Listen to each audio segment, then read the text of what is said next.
नमस्कार विद्यार्थी मित्रों, प्रकरण 7 याम भूमिति।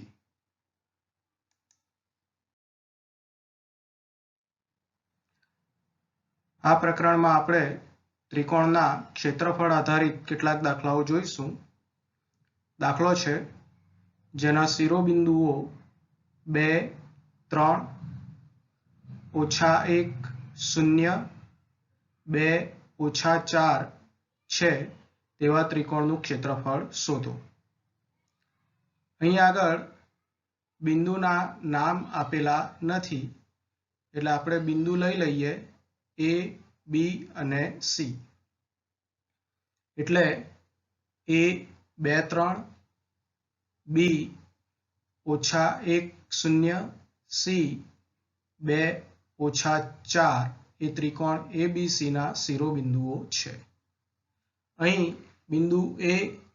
બિંદુ B અને બિંદુ C આ ત્રણેય બિંદુઓમાં x યામ અને y યામ આવે છે।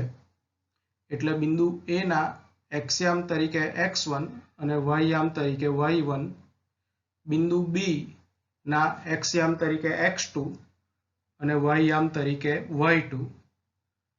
અને બિંદુ C ના x યામ તરીકે x3 અને y યામ તરીકે y3 લઈએ। હવે બિંદુ A, B અને C ના યામ લખતા A x1 y1 બરાબર A 2, 3,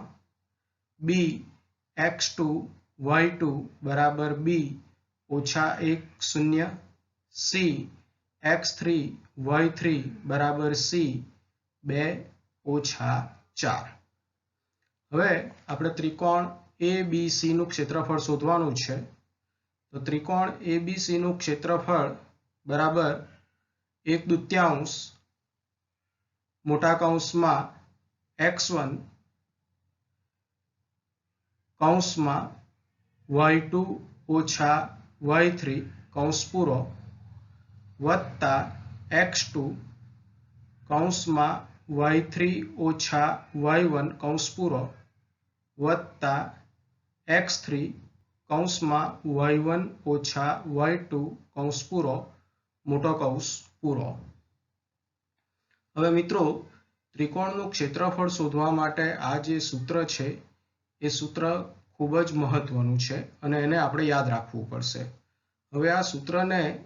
યાદ રાખવા માટેની એક સરળ પદ્ધતિ છે। આ સૂત્રને આપણે કઈ રીતે યાદ રાખી શકીએ? તો મિત્રો જોઈએ, અહીં આગળ આપણે 1, 2, 3, 1, 2, 3 આ પ્રમાણે એક શ્રેણી યાદ રાખવી પડશે। એટલે કે 1 પછી 2, 2 પછી 3, 3 પછી પાછા 1, 1 પછી 2, 2 પછી 3 એ રીતે એક શ્રેણી યાદ રાખવી પડશે। હવે આ સૂત્ર કઈ રીતે યાદ રાખવાનું છે જુઓ, તો ત્રિકોણ ABC નું ક્ષેત્રફળ બરાબર 1/2 મોટા કૌંસમાં હવે x1 ત્યાર પછી થોડી જગ્યા છોડી દો વત્તા x2 ત્યાર પછી થોડી જગ્યા છોડી દો વત્તા x3 ત્યાર પછી થોડી જગ્યા છોડી દો। હવે x1 પછી જે આપણે જગ્યા છોડી છે એમાં કૌંસમાં લખવાનું છે આપણે y2 - y3, ત્યાર પછી વત્તા x2 પછી જે જગ્યા છોડી છે એમાં કૌંસમાં લખવાનું છે y3 - y1 વત્તા x3 ત્યાર પછી જે થોડી જગ્યા છોડી છે એમાં આપણે કૌંસમાં લખવાનું છે y1 - y2 મોટો કૌંસ પૂર્ણ। હવે આપણે શ્રેણી યાદ કરીએ 1, 2, 3, 1, 2, 3। તો અહીં આગળ x1 ત્યાર પછી જે થોડી જગ્યા છોડી વત્તા x2 ત્યાર પછી થોડી જગ્યા છોડી ત્યાર પછી વત્તા x3 ત્યાર પછી થોડી જગ્યા છોડી છે આપણે। તો x1 હવે કૌંસમાં y યામની બાદબાકી લેવાની વત્તા x2 કૌંસમાં y યામની બાદબાકી લેવાની વત્તા x3 કૌંસમાં y યામની બાદબાકી લેવાની। હવે આપણી જે સિરીઝ છે તે મુજબ અહીં આગળ x1 લીધા એટલે કૌંસમાં આપણે y2 - y3 એટલે કે 1, 2, 3 ત્યાર પછી વત્તા x2 કૌંસમાં y3 - y1 એટલે કે 2 2 પછી 3 3 પછી પાછા 1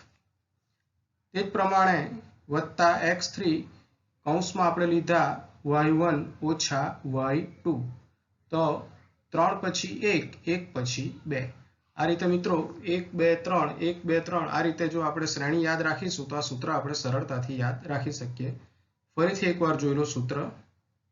ત્રિકોણનું ક્ષેત્રફળ બરાબર 1/2 મોટા કૌંસમાં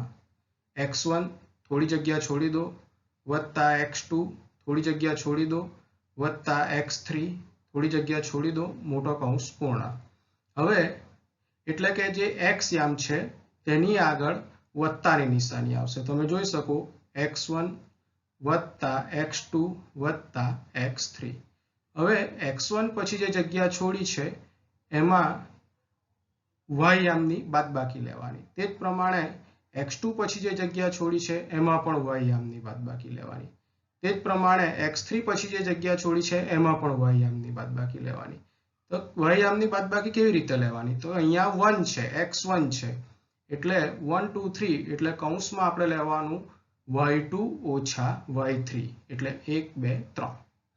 ની શ્રેણી જળવાય છે વત્તા x2 કૌંસમાં y યામની બાદબાકી લેવાની કેવી રીતે તો કે 2 2 પછી 3 3 પછી પાછા 1 એટલે વત્તા x2 કૌંસમાં y3 ઓછા y1 વત્તા x3 કૌંસમાં y યામની બાદબાકી કેવી રીતે લેવાની આપણી શ્રેણી છે 1 2 3 પાછા 1 2 3 એટલે 3 પછી 1 1 પછી 2 એટલે અહીંયા આગળ x3 છે તો 3 પછી 1 1 પછી 2 એટલે વત્તા x3 કૌંસમાં y1 ઓછા y2 મોટો કૌંસ પૂર્ણ હવે અહીં આગળ આપણે જોઈએ તો x1 ની કિંમત છે 2 x2 ની કિંમત છે ઓછા 1 x3 ની કિંમત છે 2 y1 ની કિંમત છે 3 y2 ની કિંમત છે 0 y3 ની કિંમત છે ઓછા 4 તો આ જે ત્રિકોણ ABC નું ક્ષેત્રફળનું જે સૂત્ર છે એની અંદર આપણે x1 x2 x3 y1 y2 y3 એની જો કિંમત મૂકી દઈએ તો આપણને આ પ્રમાણે મળે છે બરાબર 1/2 મોટા કૌંસમાં 2 કૌંસમાં 0 ઓછા ઓછા 4 કૌંસ પૂરો વત્તા કૌંસમાં ઓછા 1 ગુણ્યા કૌંસમાં ઓછા 4 ઓછા 3 કૌંસ પૂરો વત્તા 2 કૌંસમાં 3 ઓછા 0 કૌંસ પૂરો મોટો કૌંસ પૂરો સાદું રૂપ આપણે આપીએ તો 1/2 મોટા કૌંસમાં 2 કૌંસમાં 0 જેમનો તેમ ઓછા ઓછા વત્તા 4 કૌંસ પૂરો હવે વત્તા ઓછા ઓછા એટલે વત્તા ઓછા ઓછા 1 બીજા કૌંસમાં છે ઓછા 4 ઓછા 3 એટલે ઓછા 4 ઓછા 3 એટલે ઓછા 7 એટલે અહીં આગળ ઓછા 1 કૌંસમાં ઓછા 7 વત્તા 2 કૌંસમાં 3 ઓછા 0 3 ઓછા 0 નું સાદુરૂપ મળે છે 3 મોટો કૌંસ પૂર્ણ પાછું સાદુરૂપ આપીએ આપણે તો 1/2 0 વત્તા 4 એટલે 4 મળે છે અને 4 ગુણ્યા 2 એટલે 8 ત્યાર પછી 7 એકુ 7 અને ઓછા ઓછા વત્તા એટલે વત્તા 7 3 દુ 6 વત્તા વત્તા વત્તા એટલે સાદુરૂપ આપતા આપણને મળશે 1/2 કૌંસમાં 8 વત્તા 7 વત્તા 6 હવે 8 વત્તા 7 વત્તા 6 કરીએ એટલે આપણને મળે છે 1/2 ગુણ્યા 21 21 એકુ 21 છેદમાં 2 જેમના તેમ હવે ક્ષેત્રફળ શોધવાનું છે એટલે એનો એકમ છે ચોરસ એકમ આ રીતે મિત્રો આપણે ત્રિકોણનું ક્ષેત્રફળ શોધી શકીએ એક બીજો દાખલો છે બિંદુઓ 8 1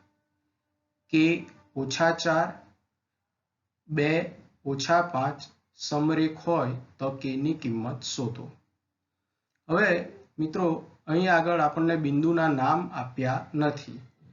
એટલે આપણે બિંદુ તરીકે એ બી અને સી લઈએ એટલે આપણને મળશે એ 8 1 બી કે -4 સી 2 -5 આ ત્રણ સમરેખ બિંદુઓ છે। હવે અહીં આગળ એ બી અને સી એ સમરેખ છે એટલે કે એક જ રેખા પર આવેલા છે એટલે અહીં આગળ ત્રિકોણ રચાતો નથી। ત્રિકોણ રચાતો નથી એટલે ત્રિકોણનું જે ક્ષેત્રફળ છે એ શૂન્ય થશે। એટલે ત્રિકોણ એ બી સી નું ક્ષેત્રફળ બરાબર આપણું સૂત્ર 1/2 મોટા કૌંસમાં x1 કૌંસમાં y2 - y3 કૌંસ પૂરો વત્તા x2 કૌંસમાં y3 - y1 કૌંસ પૂરો વત્તા x3 કૌંસમાં y1 - y2 કૌંસ પૂરો મોટો કૌંસ પૂરો। હવે એ બી સી એ સમરેખ છે એટલે ત્રિકોણ રચાતો નથી એટલે ત્રિકોણનું ક્ષેત્રફળ શૂન્ય એટલે ત્રિકોણ એબીસી નું જે ક્ષેત્રફળ છે એની કિંમત આપણે શૂન્ય મૂકીએ બરાબર 1/2। હવે આ સૂત્ર મુજબ આપણે x1 x2 x3 અને y1 y2 y3 ની કિંમત મૂકીએ તો આપણને મળશે 0 બરાબર 1/2 મોટા કૌંસમાં 8 કૌંસમાં -4 -5 કૌંસ પૂરો વત્તા કે કૌંસમાં -5 -1 કૌંસ પૂરો વત્તા 2 કૌંસમાં 1 -4 કૌંસ પૂરો મોટો કૌંસ પૂરો। હવે અહીં આગળ 2 જે છે એ ભાગાકારમાં છે છેદમાં છે એ જમણી બાજુથી ડાબી બાજુ જશે તો એ શૂન્ય સાથે ગુણાશે એટલે 2 ગુણ્યા 0 એટલે આપણને મળી જાય છે 0। એટલે હવે 0 બરાબર મોટા કૌંસમાં 8 કૌંસમાં -4 જેમના તેમ -વત્તા 5 કૌંસ પૂરો વત્તા કે કૌંસમાં -5 -1 છે તો -5 -1 એટલે -6 થશે એટલે અહીં આગળ વત્તા કે કૌંસમાં -6 વત્તા 2 કૌંસમાં 1 -4 એટલે વત્તા 4 એટલે કૌંસમાં 1 વત્તા 4 કૌંસ પૂરો મોટો કૌંસ પૂરો। 0 જેમના તેમ બરાબરનું ચિહ્ન જેમનું તેમ મોટા કૌંસમાં 8 -4 વત્તા 5 એનું સાદું રૂપ થશે 1 એટલે 8 કૌંસમાં 1 -6 ગુણ્યા કે એટલે 6 કે અને ઓછા વત્તા ઓછા એટલે -6 કે વત્તા 2 કૌંસમાં 1 વત્તા 4 છે જેનું સાદું રૂપ થશે 5 એટલે કૌંસમાં 5 મોટો કૌંસ પૂર્ણ। હવે અહીં આગળ 8 × 8 -6 કે વત્તા 5 × 10 બરાબર 0। હવે સાદું રૂપ આપીએ તો 10 ને 8 18 થાય છે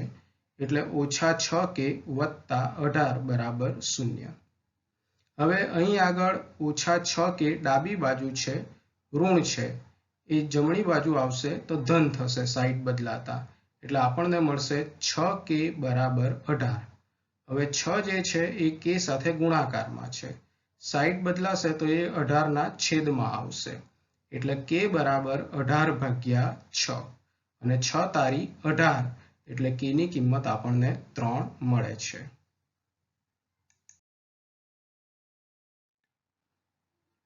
એક બીજો દાખલો જોઈએ। એક ચતુષ્કોણના ક્રમિક શિરોબિંદુઓ -4 -2 -3 -5 3 -2 અને 2 3 હોય તો તેનું ક્ષેત્રફળ શોધો। અહીં આગળ આપણને બિંદુઓના નામ આપ્યા નથી એટલે બિંદુ તરીકે આપણે એ બી સી અને ડી લઈએ એટલે કે એ -4 -2 બી -3 -5 સી 3 -2 અને D 2 3 એ ચતુષ્કોણ ABCD ના ક્રમિક શિરોબિંદુઓ છે। હવે આ ચારેય શિરોબિંદુઓ A, B, C અને D માં x યામ અને y યામ આવતા હોવાથી A ના x યામને x1 તરીકે અને y યામને y1 તરીકે, B ના x યામને x2 તરીકે, y યામને y2 તરીકે, C ના x યામને x3 તરીકે, y યામને y3 તરીકે અને D ના x યામને x4 અને y યામને y4 તરીકે લઈશું। એટલે આપણને મળશે A x1 y1 બરાબર A -4 -2,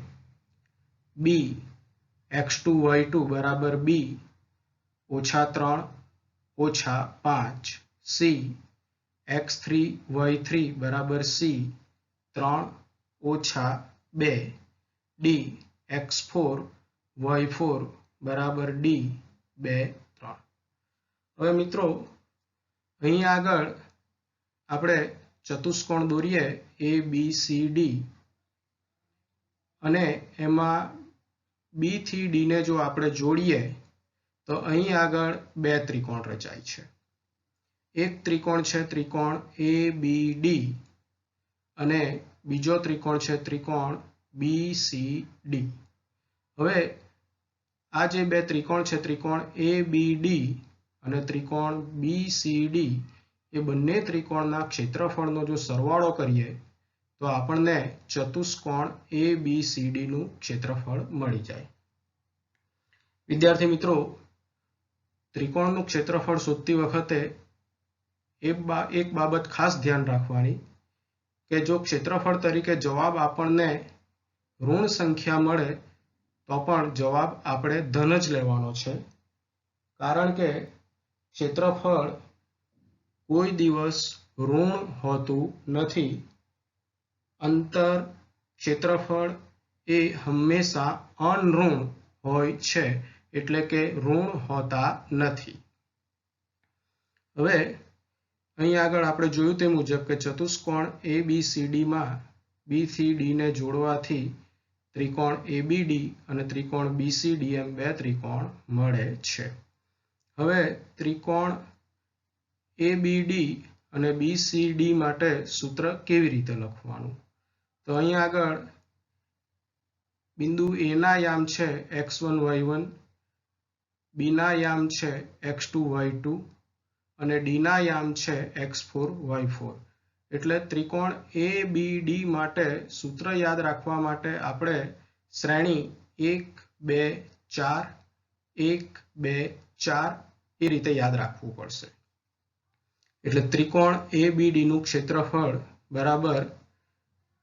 1/2 મોટા કૌંસમાં x1 કૌંસમાં y યામની બાદબાકી એટલે આપણે આગળ વાત કરી તે પ્રમાણે અહીંયા આગળ x1 છે એટલે કૌંસમાં લેવાનું આપણે y2 - y4 કૌંસ પૂરો વત્તા x2 કૌંસમાં y યામની બાદબાકી। કેવી રીતે? તો આપણે આગળ વાત કરી તે પ્રમાણે 1 2 4 1 2 4 એટલે અહીંયા આગળ x2 છે તો 2 પછી 4 4 પછી 1 એટલે કૌંસમાં y4 - y1 કૌંસ પૂરો વત્તા શ્રેણી આપણી 1 2 4 એટલે અહીંયા આગળ વત્તા x4 કૌંસમાં 4 પછી 1 1 પછી 2 એટલે કૌંસમાં y1 - y2 કૌંસ પૂરો મોટો કૌંસ પૂર્ણ। હવે મિત્રો x1 y1 x2 y2 અને x4 y4 એની કિંમત મૂકીને આ સૂત્રમાં કિંમત મૂકીને ત્રિકોણ ABD નું ક્ષેત્રફળ શોધવાનો તમારે જાતે પ્રયત્ન કરવાનો છે। હવે આપણે જઈએ ત્રિકોણ BCD ના ક્ષેત્રફળ પર। તો ત્રિકોણ BCD તો B ના યામ છે x2 y2, C ના યામ x3 y3 અને D ના યામ x4 y4। એટલે અહીં આગળ શ્રેણી જે આવશે આપણી સૂત્ર યાદ રાખવા માટે 2 3 4 2 3 4। એટલે એ મુજબ જો આપણે સૂત્ર લખીએ તો ત્રિકોણ BCD નું ક્ષેત્રફળ બરાબર 1/2 મોટા કૌંસમાં x2 ગુણ્યા નાના કૌંસમાં y ની બાદબાકી તો 2 3 4 એટલે કૌંસમાં y3 ઓછા y4 કૌંસ પૂરો વત્તા x3 કૌંસમાં y4 ઓછા y2 કૌંસ પૂરો વત્તા x4 કૌંસમાં y2 ઓછા y3 કૌંસ પૂરો મોટો કૌંસ પૂરો. અહીં આગળ ત્રિકોણ BCD નું જે ક્ષેત્રફળ છે એમાં x2 y2 x3 y3 અને x4 y4 ની કિંમત મૂકીને આ સૂત્રમાં કિંમત મૂકીને ત્રિકોણ BCD નું ક્ષેત્રફળ વિદ્યાર્થી મિત્રો તમારે જાતે ગણવાનું છે. હવે આ બંને ત્રિકોણ એટલે કે ત્રિકોણ ABD નું ક્ષેત્રફળ અને ત્રિકોણ BCD ના ક્ષેત્રફળનો જો આપણે સરવાળો કરીએ તો આપણને ચતુષ્કોણ ABCD નું ક્ષેત્રફળ મળે છે. એટલે ચતુષ્કોણ ABCD નું ક્ષેત્રફળ વત્તા ચતુષ્કોણ ABCD નું ક્ષેત્રફળ બરાબર ત્રિકોણ ABD નું ક્ષેત્રફળ વત્તા ત્રિકોણ BCD નું ક્ષેત્રફળ. એટલે અહીં આગળ જે મિત્રો તમે ક્ષેત્રફળ શોધશો ત્રિકોણ ABD નું ક્ષેત્રફળ અને ત્રિકોણ BCD નું ક્ષેત્રફળ એ બંને ત્રિકોણના જે ક્ષેત્રફળ મળે છે એનો તમે સરવાળો કરશો તો તમને ચતુષ્કોણ ABCD નું ક્ષેત્રફળ મળશે. એટલે મિત્રો સૂત્ર જોઈ લેજો ચતુષ્કોણ ABCD નું ક્ષેત્રફળ બરાબર બંને ત્રિકોણ એટલે કે ત્રિકોણ ABD નું ક્ષેત્રફળ વત્તા ત્રિકોણ BCD નું ક્ષેત્રફળ.